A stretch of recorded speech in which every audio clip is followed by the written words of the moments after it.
Hi, Paula. Hi, Paula. We're in unison. It's not very Yeah, often that I meet with another Paula. it's true. It's true. Yeah, wonderful to connect again. And yeah, I'm really looking forward to getting to know you and your story, your mindfulness journey. Yeah. So thank you so much for joining us and for sharing your story and your wisdom with us. Oh, thank you, Paula. Well, it's a real delight to be here with you in this way and also to spend time together. Yes. Yeah, because we've chatted on occasion and it's always been a lot of fun. Yeah, for sure. And, and I'm really happy to be here. Wonderful. Thank you. Yeah. So, why don't we start from the beginning? When did you Sure. first encounter mindfulness? What was going on for you in your life? And what Yeah. was going on? Mm-hmm. Well, I did some reflecting on that because I had to go back in my memory to be able to, well, when really was the first time? And I think it would have been well over 15 years ago. So it's been quite some time. And I remember a friend of mine, I was living in Toronto, and she invited me to go to a meditation class. So she had registered and signed up for a series. Well, that was, I think, a seed planted. I didn't accept her invitation, but I did accept another friend's invitation. That was I went to a yoga class. Okay. So that was, and I started dabbling in yoga, this whole body movement and awareness. And that's how I, I led into the path of mindfulness. I didn't know it at the time as I was beginning to practice that I was building my attentional skills. Mm-hmm. So I was building concentration. I was building sensory clarity, getting to know my sensory experience through movement and equanimity. So being with experience just as it is, that's what I was beginning to get to know. But I didn't have words for it at that time. Mm-hmm. So, I was dabbling in yoga classes and I was really enjoying it. So, what I was enjoying about it was at the end of the class, I was calm. Hmm. Something in me had shifted. And I'm like, oh, this feels pretty good. And then but there was particular times when on the path. So the more that I got into dabbling, call it, there was a period of time where I was really struggling. So and that led me to therapy. Mm-hmm. Working with a therapist who also had a mindfulness background. So she brought that into um, each session. And then alongside that, I was still continuing down the yoga path. And then it was like I was really thirsty for knowledge. Mm-hmm. And my mind is one, like I'm curious by nature anyway. And when I get onto something, then I kind of want to figure things out. That's also a downside Yeah. too. Because really, when you're on the path, there's really nothing to fix at all, right? Mm-hmm. Um, Yeah. so anyway, I just started reading and listening to audio tapes. So Pema Chodron was a big teacher at that point in time. So that would have been in my early days around, 2005, 2008. Mm-hmm. and Tara Brach Yes. was another teacher I relied on. Just her books, like, for example, Radical Acceptance was a big one. And then Thich Nhat Hanh, of course. Um, Mm-hmm. I was given that book by an old colleague that I used to work with at General Motors, and to find it in what I thought an unlikely place, Yes. having a random coffee, and this, he said, "Oh, I've been traveling with this book for a number of years, and have found a lot of peace in it," and so that became a staple on my path. Do you remember Um, which book it was? yeah, peace is every step. Oh, beautiful. Yeah, And and what was and going? John Oh, sorry. Go Kabat-Zinn, ahead. of course. John Kabat-Zinn was a big influence for me, and then eventually I did some training. Mm-hmm. Landed in on MBSR as a way of by way of introduction, and then later Tara Brach and paired up with Jack Kornfield and did a course called The Power of Awareness. So that was very potent in terms of solidifying my practice in mindfulness. Yeah. Beautiful. And so, what was going on with you in your life at that time? Were you working full time? Was there Yeah. something that Yeah. made you curious in particular about the practice? Something you were looking for? Oh, yes, absolutely. I think I've always been in search of something. Um, Mm-hmm. and that's just my curiosity by nature. And I think it started, interestingly enough, like even in my 20s, I dove into positive psychology. Hmm. And, and then I also dove into things like spiritual practices. Um, and so I have that curiosity by nature, but work wise, what I was finding in my work was a lot of overwhelm, Hmm. and which then led to, well, it was both, I think, driven by emotional overwhelm Yeah. and going at a very fast pace, working Hmm. a lot of hours. Um, and also at the time, I was doing my MBA.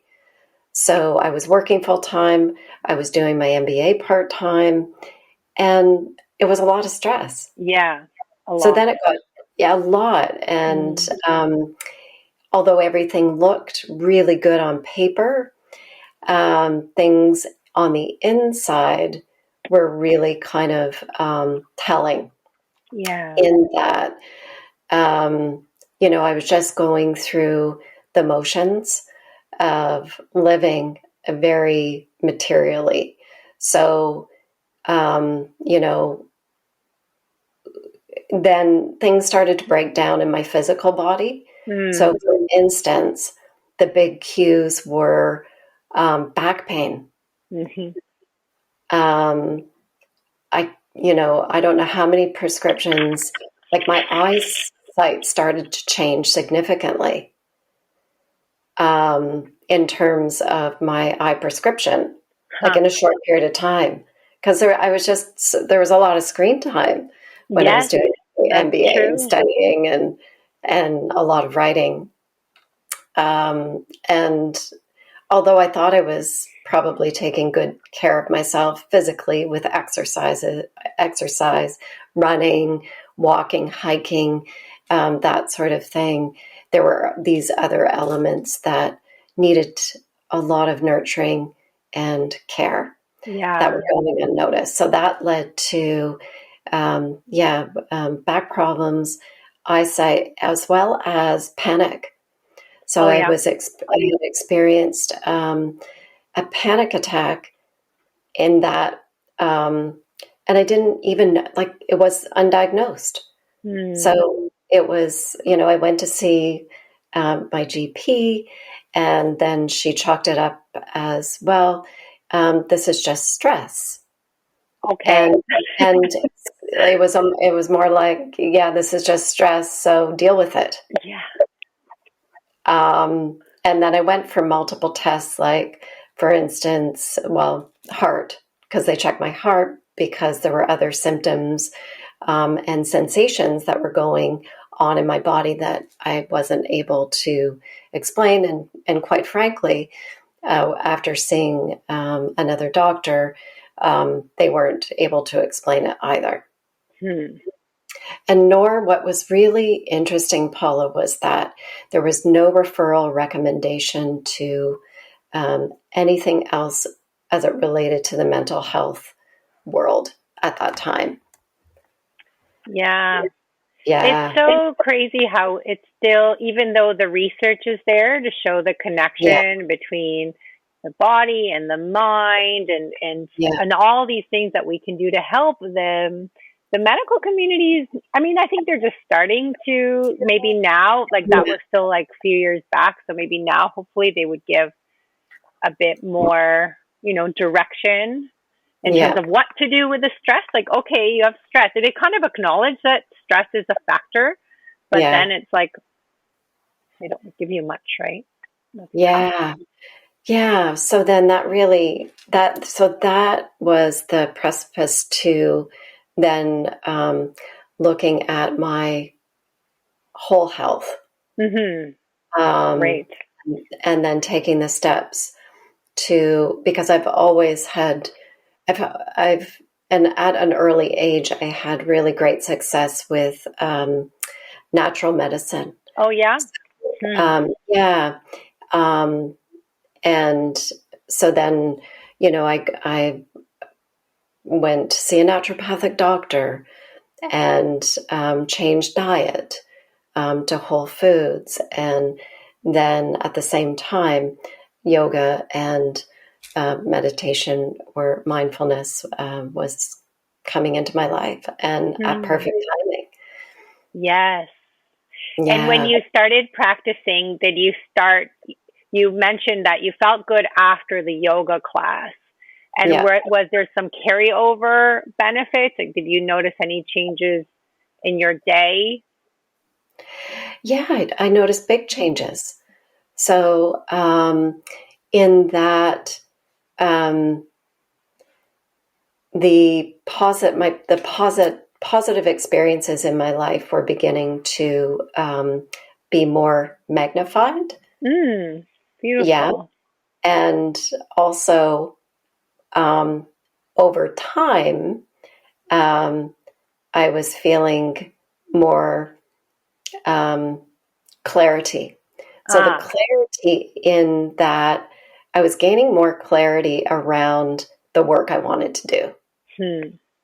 So, um, because when I was working full time in a corporate setting, what I really was struggling with was um, my creativity, Mm, which is a strength of mine. Well, I think we're all really super creative individuals and beings at the heart of yes, being human. Um, it's just accessing it. And yes, I couldn't access it in when I was a bum in the seat, yeah. 9 to 5, Monday through to Friday. You know, I was performing and doing my job relatively well, but also at the expense of my own well-being. And those, being productive, innovative, creative wasn't lining up with my values around being well. Mm-hmm. So that disconnection was my fuel then to figure out um, how I could blend these two pieces together. How can I work well? How can I lead Yes. well? And, when I wholeheartedly got back on my yoga mat, and I then wanted to learn more about it. So I did yoga teacher training. And out of that, I think it was about a year and a half of study and practice. More clarity came to me around this work that I wanted to do.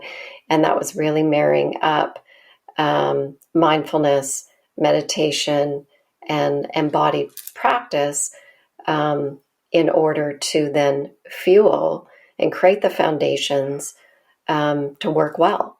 Mm-hmm. So then that's how my business and the work that I do today was founded. So Was through the beautiful.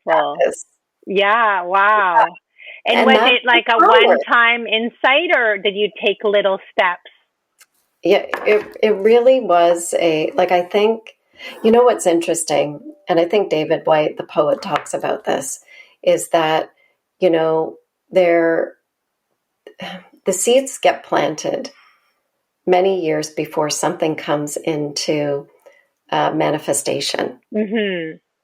And so I think all the steps that I was taking and all the exploring and all the journaling and self-reflecting and self-awareness stuff, that adds up over time, little by little, but done consistent and over time out of the, but there was a moment where I recall being quiet and in meditation, and it just naturally um,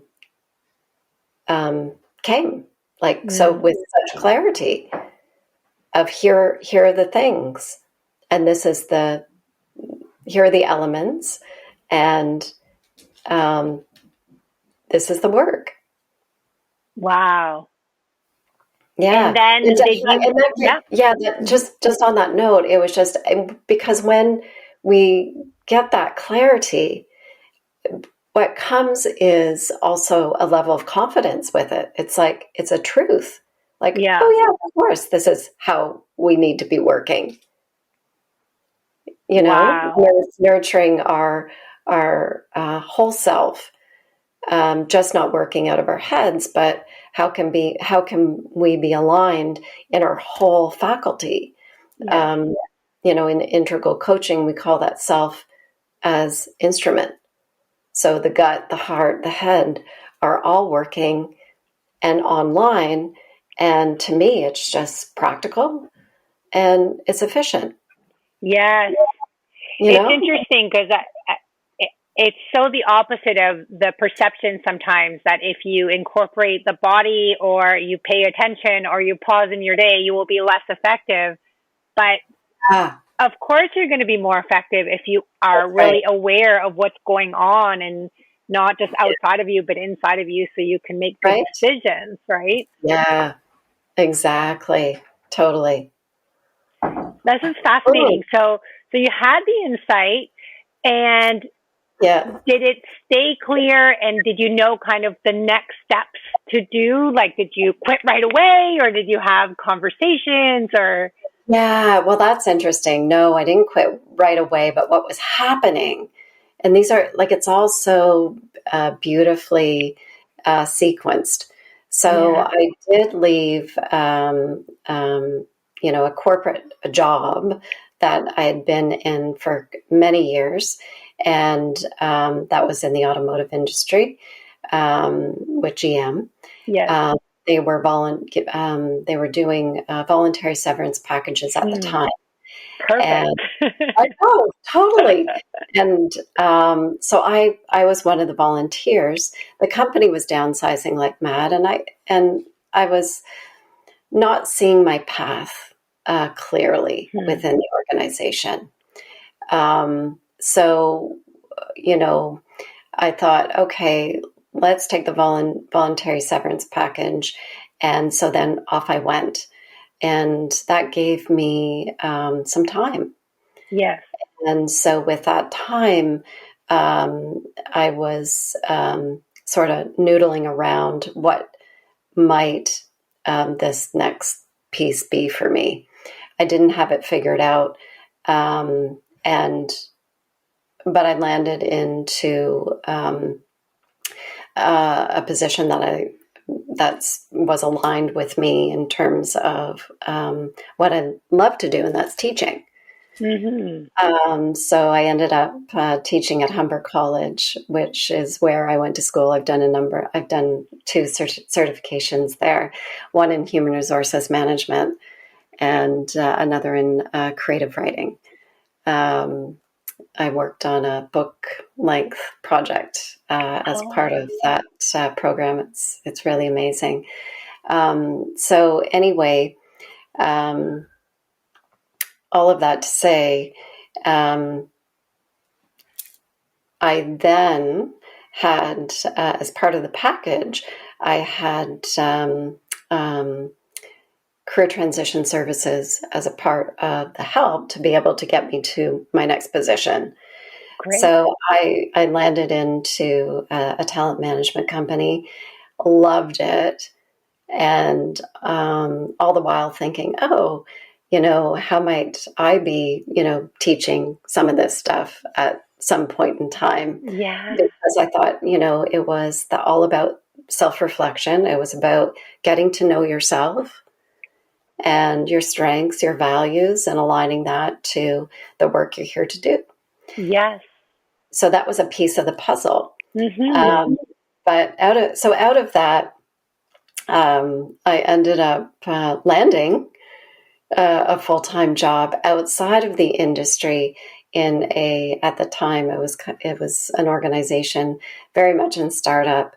It was Sirius Satellite Radio, and Okay. so they were just getting started in Canada, and I was hired to do the automotive work with the automotive partners and get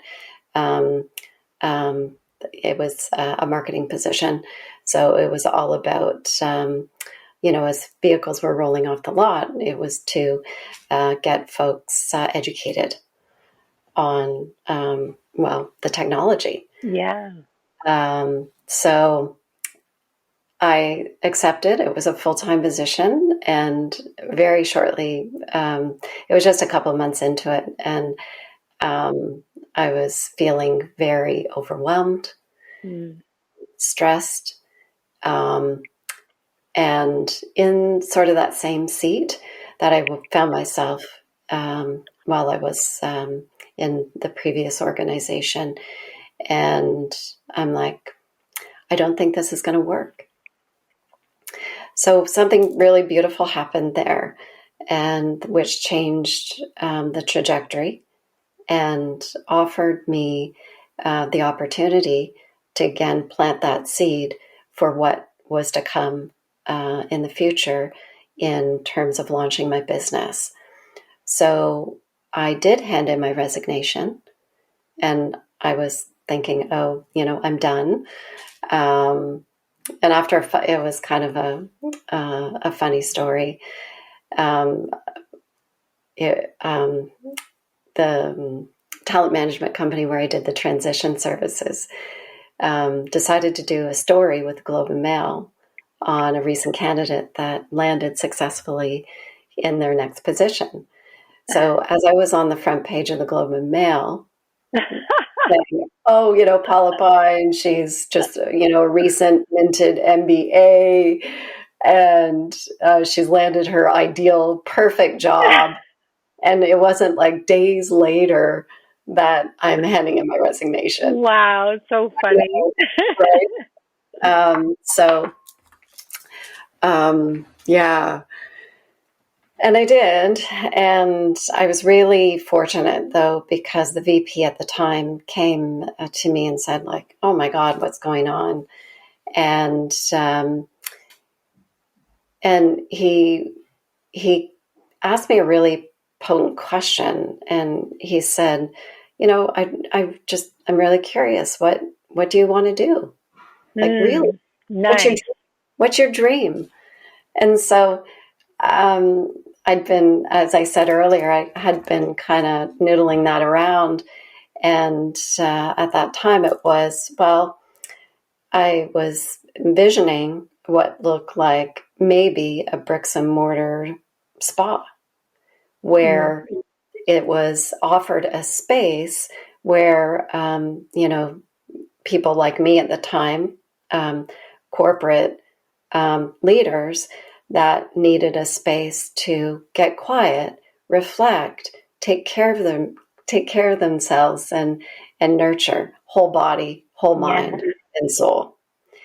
And he said, "Wonderful. Okay, that's great. Why don't you think about coming on here as a consultant?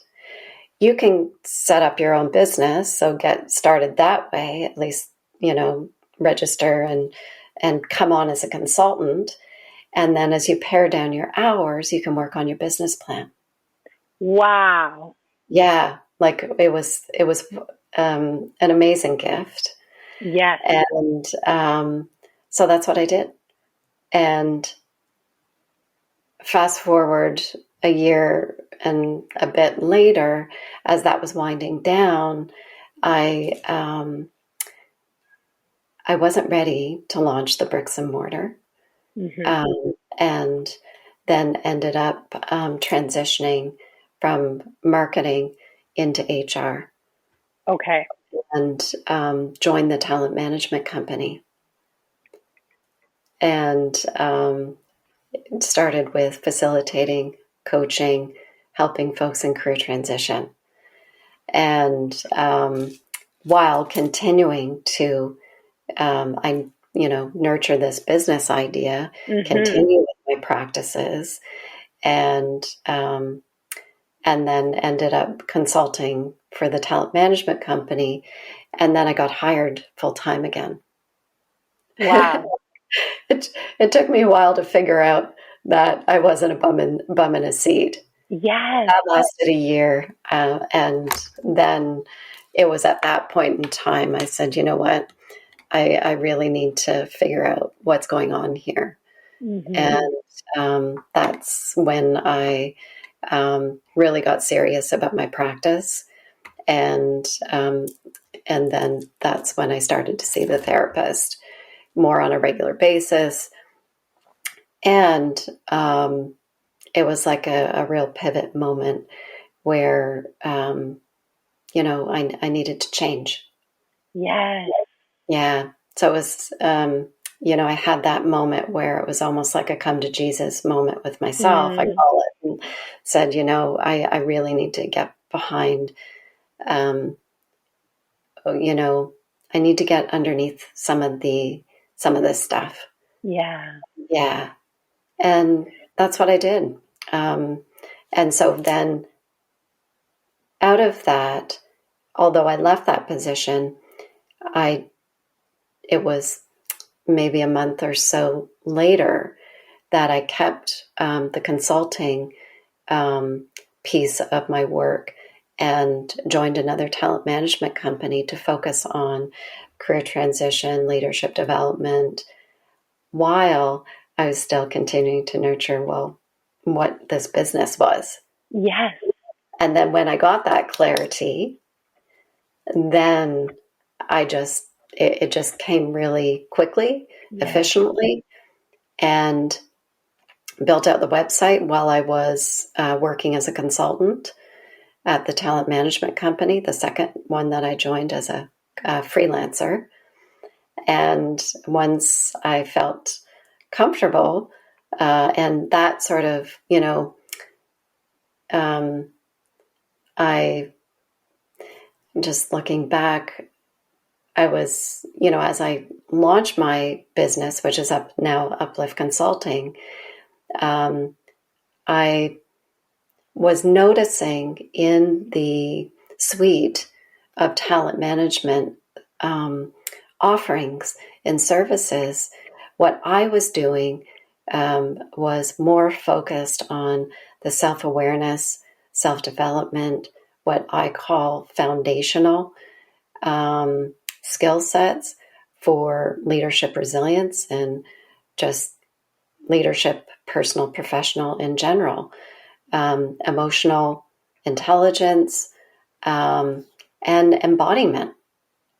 So what I was noticing that focus in talent management at the time was more of the technical skill sets Yeah. versus what we were calling at the time were soft skill sets. Yes.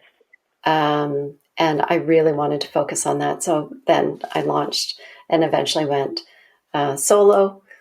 And the breadth of my business it's evolved over time, as it Yeah. does naturally. Yeah. The more that I've grown, the business has too, in a way that today, in its size, shape, and form, is working in partnership. Yeah, with Yeah. um, organizations in the work that I specialize in, which is coaching and facilitation, teaching. What a beautiful story. And Yeah, I it's a bit love, yeah, it's interwoven. so important, I think, for people to hear how it really unfolds, because if you see people on social media or whatever, you think, oh, it's so easy, right? And maybe I just think back to the person you were when you started 15 years ago at GM, and somebody that might be in that boat now where they start to say, oh, something about this job isn't feeling quite right. And Yeah, then they might think, oh, well, then I must quit, and must yeah, start my own thing. And some people do that, but then you're kind of fumbling for a long time. And I yeah, love how you were able to, first of all, honor when the rhythm wasn't right at the job, because that's another thing people do. Well, maybe there's something wrong with me if I can't keep up with this pace, or I can't, yeah, like there's something wrong with me. I need to fit into this box. How can I, work harder, fix myself so I fit? But you honored, like, oh no, this box isn't working for me. I need to do something a little bit hmm, differently, but yet like stay so curious, which is, I guess, one of your core skills. Like, well, if this isn't, like, what else could it be, and how can I move in a way, it sounds like such a flow, like what's next, and allowing for periods of not knowing, right? Like, yeah. I guess maybe looking back it looks like a flow, but when you're in it, you're like, what do I Oh do next? no. Yes, exactly. That, and that's the thing, and I love that observation, Paul. Is that while I was in it, it's quite an adventure in that, and an emotional adventure, because, Yes. like, not of a pleasant kind at times. Yes. Um, so the thing around creating and building your own, work and business, and finding your own rhythm, really takes a lot of. I think it takes a lot of courage Yes.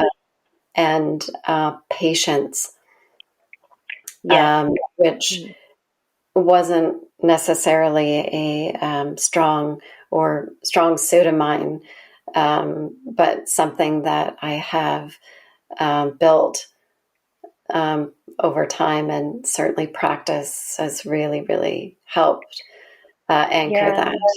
Yeah, And to be able to were write it out. you, were you practicing consistently throughout that whole transition period, or it was kind of like in and out, like doing classes? Yeah, so I would say when it was in and out from the time I started dabbling, while I was in corporate. So it was more of in and out then.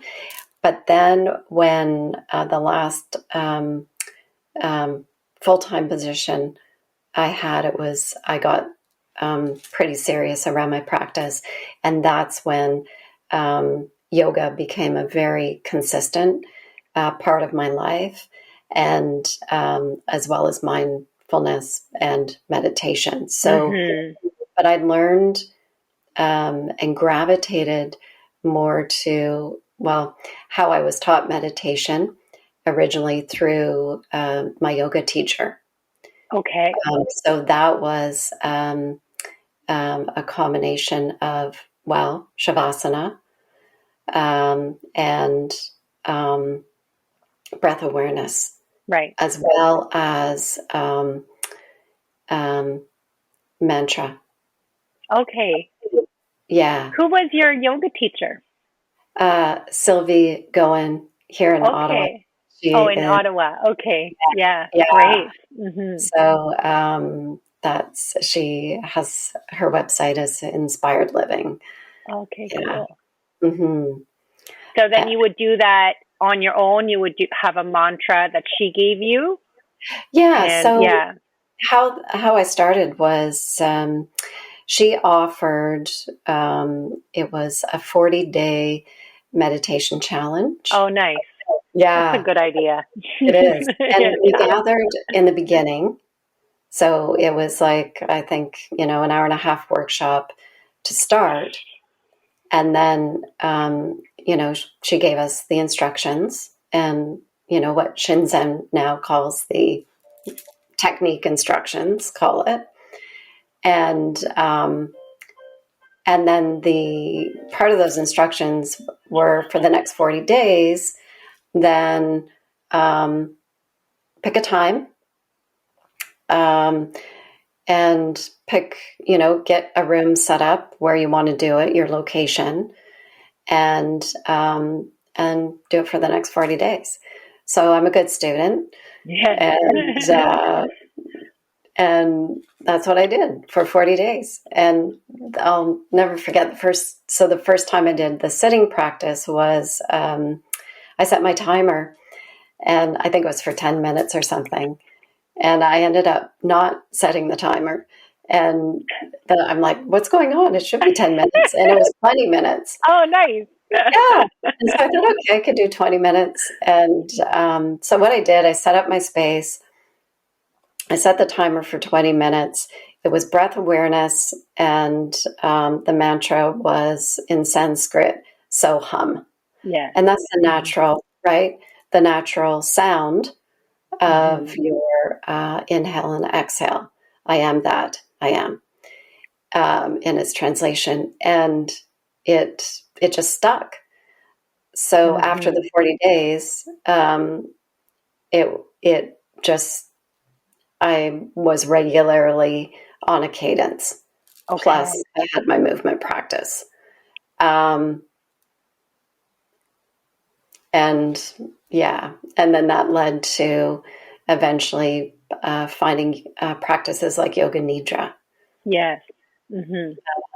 which has been a staple in terms of my practices. Yeah.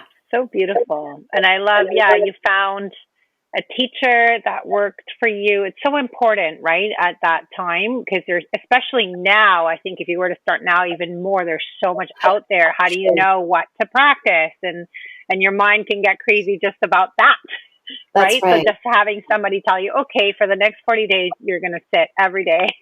Yeah. So And then we good. come back after so after we completed the 40 days, we had to come back for another hour to check in, to report, Hmm. to see how it went and so on and so forth. And and I was one of two people that came back. Oh, wow. That's how hard it is to stick to the practice, huh? It is. Yeah. Absolutely. But there was something about, the practice that really, um, I enjoyed it, and I was seeing the benefits of it. Yes.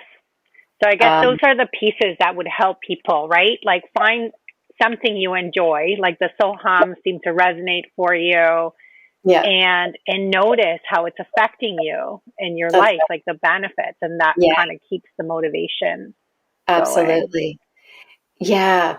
And then over time, I just found myself gravitating to community, Yes, that also community helps so offering. much. Hmm. Yeah. So then that led to day long retreats, yoga retreats, um, and, communities of practice. That's where I continue to get my motivation. Hmm. And then, Paula, because when I learn stuff, I inevitably teach it. I ended up then, because I wanted, you teach what you need to learn. Yes. And so I taught yoga, I taught movement classes, and a part of that was teaching yoga nidra. Nice. And then eventually that led to teaching meditation. And of course, as I launched my business, I was integrating these practices to help my clients. Yes. So the more I was beginning to teach it, the more understanding I had of it in my own practice. Beautiful. Mm-hmm. And is Yeah. that when you did unified mindfulness? When you started teaching meditation? No, I didn't know of unified mindfulness then, and it wasn't until I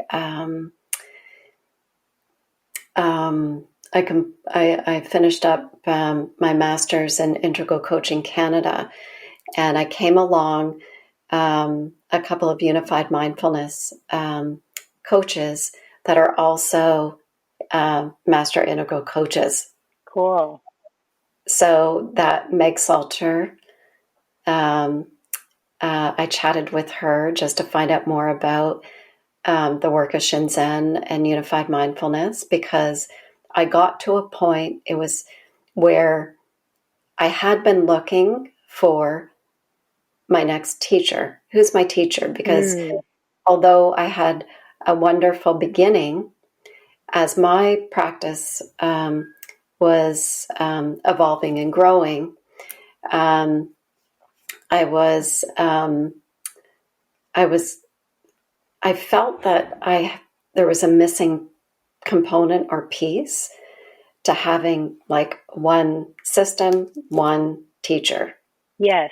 Because I was sort of my go-tos were, okay, I was in the yoga community, which I learned from Sylvie, and then as my practice evolved, I also learned from another yoga teacher, Ann Pittman, who's been a pivotal teacher in my life. Um, and what was I going to say about that? And you were looking for another teacher, Yeah, right? another So teacher. Yeah. So, and talked to Meg, talked to Melissa Armstrong, and also at the time, because I was living in Ottawa, I was talking to some other students who happened to be schooled in unified mindfulness. And so I just felt called to the training. Nice. And I felt like Did you do Compass as well? You did the whole shebang, or just Pathways? Yeah, me too. Mm-hmm. Yeah. And I was really, at that time, like there was just something really calling me to, like I felt like I needed certification. Yeah. Like a certification in mindfulness, and to get, just a better foundation. Yes. In it, versus what I was doing in the past was collecting all of these pieces from various teachers, and I felt like I needed more solid roots in it, and that led me to mindfulness, which changed everything. Yeah. And so what does your practice look like now? Do you do mostly or a little yoga, or I've always had a steady diet of yoga. Sorry? Steady diet. That's steady great. diet of movement practice. So that's pretty steady in terms of daily movement. And I still practice with a community, which is led by Ann Pittman. And what's great is that it's virtual. That's nice. And it's an embodied practice. So what it does, it kind of builds in some like paying attention, somatically. Yes. And with it comes sensory clarity and equanimity. Um, but of course, it comes and goes. Yes. Yeah. And I don't think, as Anne says, we're not designed to pay attention all the time. No. No. Yeah. Yeah. And I have a daily meditation practice. So I have found since unified mindfulness and doing the curriculum since I think 2020 is when I jumped in, and then doing regular retreats, giving support, getting support, plus um, a daily practice. My formal practice is more daily. Yeah. It's something Mm. that I love, that I look forward to. I enjoy it. So that's evolved. Yeah. And it's not a to do, Yes. it's just a part of a way of living. In that, so I sit every morning, In the and it's, morning. Hmm. hmm, and it usually ranges from 30 to 45 minutes. Do you do that I'm before or seated. after your yoga? I do it before. Before. Sit first. Yeah. Yeah. Yeah. Beautiful. Mm. Yeah. And then um, on a good day, and I would say most days, I'm usually on a cadence of an afternoon Hmm. uh, practice. And that's where I love yoga nidra. Yeah. So as a way to rest. Yes. Yeah. It's more of I use it for more of a rest versus I'm not concerned about um, concentration. Yeah. I'm more of like pure receiving. I Yeah, love the after. It took me years and years and years to build in a little afternoon pause. Before, yeah, like I had a morning practice, but it was like, okay, I'm meditating, and then the day was like, go, yeah, and then you're exhausted at the end. And then to build in a little rest, and I do the same. Like sometimes it's just 5, 10 minutes lying on somewhere on a couch or yeah, something, and just resting. yeah, And then it's like the day starts again. You're rejuvenated, yeah. and instead of Absolutely, being depleted by the end of the day, you have energy again in the afternoon. that's It's right. a game changer. But it's Oh, so hard to trust totally. that you can have the space and give yourself permission to take a rest in the afternoon. Like, so countercultural, right? Yeah, totally. But I think because once you get that taste Mm. of efficiency Yes. and what it gives you in terms of how it can help you with your productivity, Yes, it is just it's huge. it is. And now science backs it up very, very clearly in terms of, you know, um, there is a practice called non-deep sleep rest. Mm.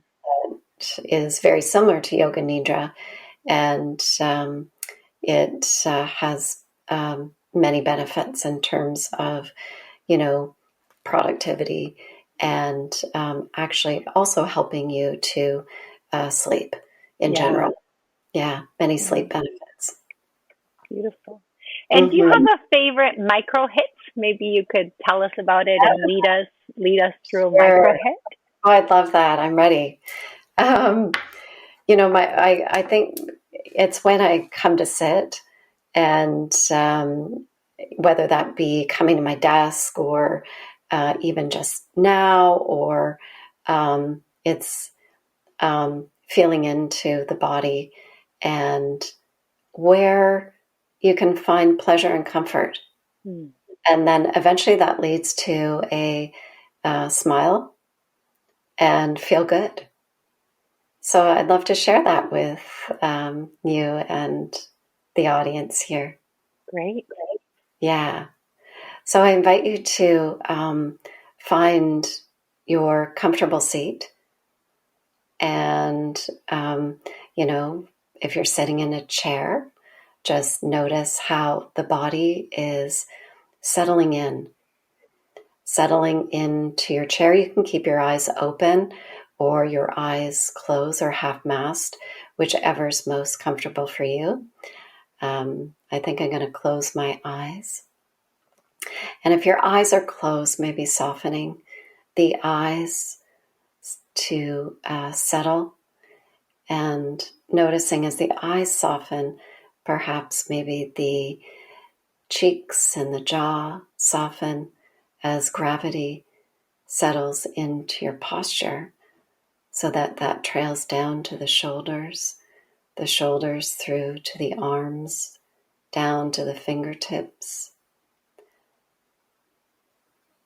So the spine is straight, yet soft, and just noticing how gravity and maybe even the chair supports the spine and the upper body to rise up so that it is easeful. And just noticing your bum in the seat, the pelvis is settling and anchored, supported by the chair. And then the legs from the hips right down through to the soles of the feet, settling into gravity and supported. So taking a moment here, just noticing any shifts or changes in your posture, this dynamic posture that's always subtly moving and changing. Maybe the spine is growing a little bit taller with ease and effortlessness.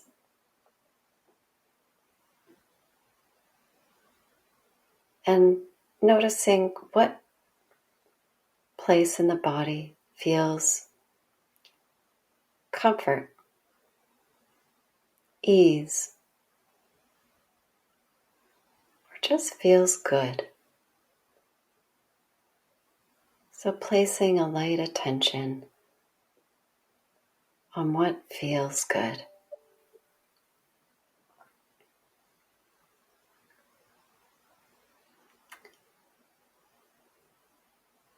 And allowing that to naturally grow.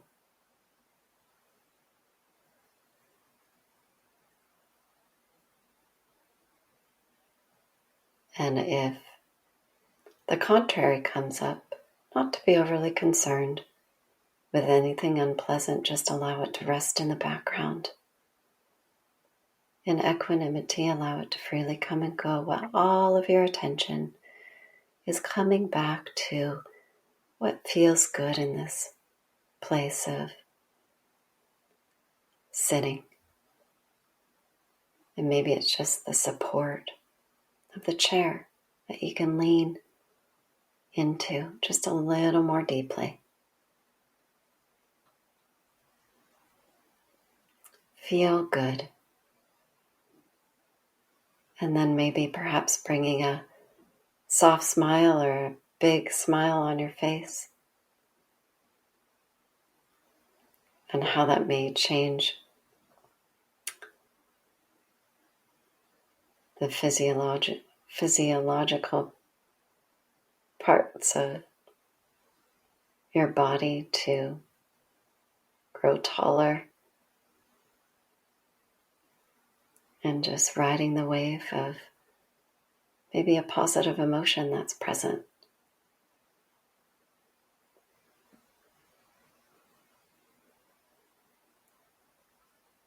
And bringing that into your next task or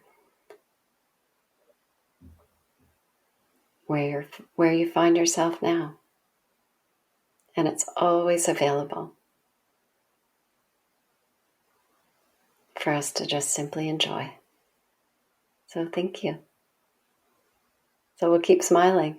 Thank you, Paula. Thank you, Paula. So great. Yeah. I noticed how sticky those the unpleasant is, right? So to just keep going back to what is pleasant, even if it's very subtle, so Yeah. powerful.